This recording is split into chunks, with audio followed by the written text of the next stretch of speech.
there is a market for slightly funky SUVs. Funky SUV that looks like they mean business, but not necessarily needing to mean business. Yeah. I think this car was designed directly. You know what that is or not? What? That is literally the Integra segment. See, back in the day, it's like you have sedan, Right. and then you have sedan with flavor.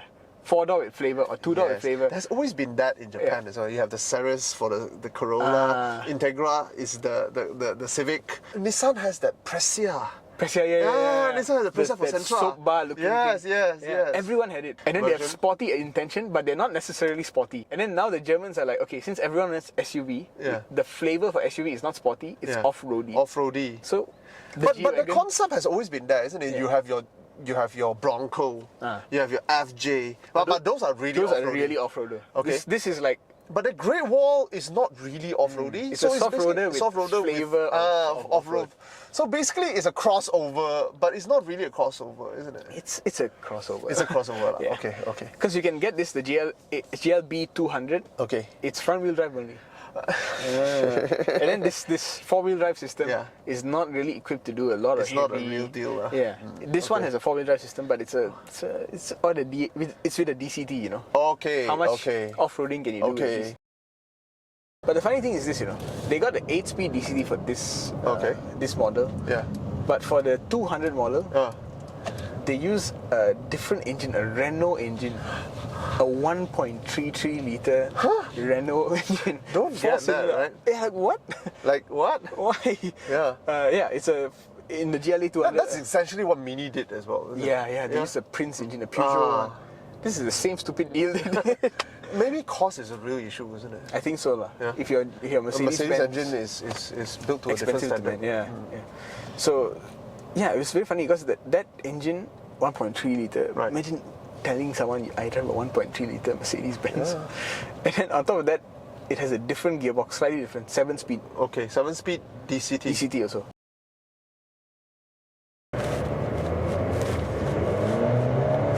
Very fast.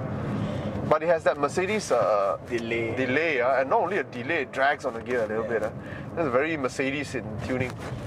And then that thump when it goes into when it drops the gear. Yeah, it gives you a lot, so much suddenly. This is what we talk about, the finesse of tuning between BM and Mercedes. BM seems to know exactly how much you're asking. Like, you're asking 25.25%. Instinctively. Yes. Before you even start to press the pedal, it knows that. It knows, okay. It's looking for 25 point something percent, it's looking for 37 point something percent. Mercedes seems to feel like, okay, you're either crazy or not crazy. There's a slight clumsiness to it. Yeah. BMW has, I think, in my opinion, the way they do it is they know driver behavior. Yeah. They know when people are about to start speeding, how the engine should ease into it. Yeah. Whereas Mercedes is just like an on-off switch. Yeah, it is. You can feel that Jekyll and Hyde switch in a Mercedes-Benz. I like the throatiness of the engine, so eager, so it's like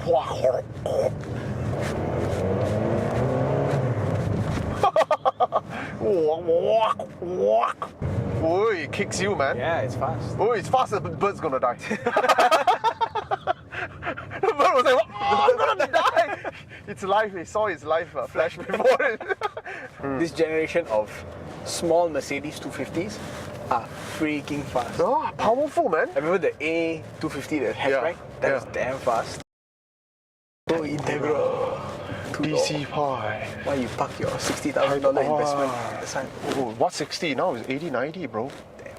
Damn. A spoon. I don't think it's a real time. You don't think so? A lot of them are converts. Oh. Converts, huh? But man, when you don't take it seriously, it's pretty darn fun. Oh, it's responding to me. You see, it has the sickness of more serious Mercedes-Benz. You can't even say Mercedes-Benz in a Mercedes-Benz anymore without it saying, can I help you? Shut up. This makes more sense than a GLA. Definitely lah. Your GLA has an existential crisis. Yeah. What is it? What the why? Why is it? Why is it? Intellectually, there's no reason for it to exist. No. You know, so the why? Why a GLA? It makes no sense. Yeah, it's just because people want crossover, so we give you crossover. Yeah. I like it more than I thought I would. I like it more than all the other conventional Mercedes SUVs. Yeah, especially the GLC. Yo. Just getting older, that's all. It's not just that, yo. The GLC 200, I remember, they gave me a key and I put it in. And then I saw that there was a start button. So you put it in and you start? No, there was a start button. Blanked out. That was the last straw for me. I sat in there, I'm like, no, this is not going to work. And yeah, I remember you saying it was very bland in its drive. Yeah. It was. It was, yeah. It was. This is fun, man. Yeah. This is good stuff. And I think in the C-Class, it's getting a bit too serious for its own good. Small Mercedes that doesn't perform particularly well. It's trying to be a mini S-Class. Yeah, Come on, no man. point. How many times you want to try this? Yeah. It's not going to work. Yeah. Yes, this funky thing is a good thing. Yeah. Technically, this kind of car in Malaysia, if it's CKD, it should be 240,000, 230,000. Yeah. That's the extra tax that you're paying for. That's 70, 80,000. Now, here's the thing. Are you getting short change? Well, if you think from it from an engineering point of view, chassis. But dude, all Audis are front-wheel drive, bro. Yeah. The result is, it's actually how it makes better. you feel. Yeah.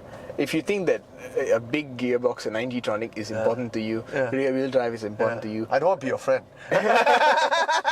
You're boring, bro. But if you just think how it makes you feel is what's important, this makes me feel a bit better than the GLC. Yeah. Because the expectation is not even there. The expectation was lower. Yeah. The seats are smaller. Yeah. But the reality is, it doesn't really impede, and in Asia especially, not many people are our size. So this is actually adequate size for most Asian. Yeah. Because I can tell you the standards of work here, Volvo is not there yet. Yeah, that's true. I can tell you, Volvo is not there yet at the V60 level. For example, I was just telling my wife yesterday, I was opening the door handle. In a V60, the door handle was just one chunk of plastic. And it was large, It was just this Nordic large handle. But it was just one chunk of plastic. You go to XC90, it's that same chunk of plastic, but in three textures. You have that plastic, you have a chrome strip, and then you have a different... So that looks right. But when you take it and then you remove all the other elements and you put it into a V60, that is cheap. And then you go over to Volkswagen, which is just beside it, you look at it, the Germans got precision a lot better than the Swedes. Yeah. So like this, the Volvo is very bulky, but it just looks a little bit ancient. The way they pad the construction on it. It just looks a bit lacking in finesse. Then you go to Volkswagen, it's supposed to be like half a rung lower than Volvo, or one rung lower than Volvo, but yet their fit and finishes feels a little bit, I wouldn't say better, but more up to date. Maybe because the Germans are the one that dictate the market, and the way they do things becomes the trend. But you feel that the reality is, as a consumer, you feel that. So I was really taken aback because they were putting both cars side by side. And the Volkswagen Tiguan is so much cheaper than the V60. The V60 in Mercedes territory. Yeah. But damn, it looks so good. I know. Let's go for a drive. Simulacra of a drive. Simulacra of a drive. Oh!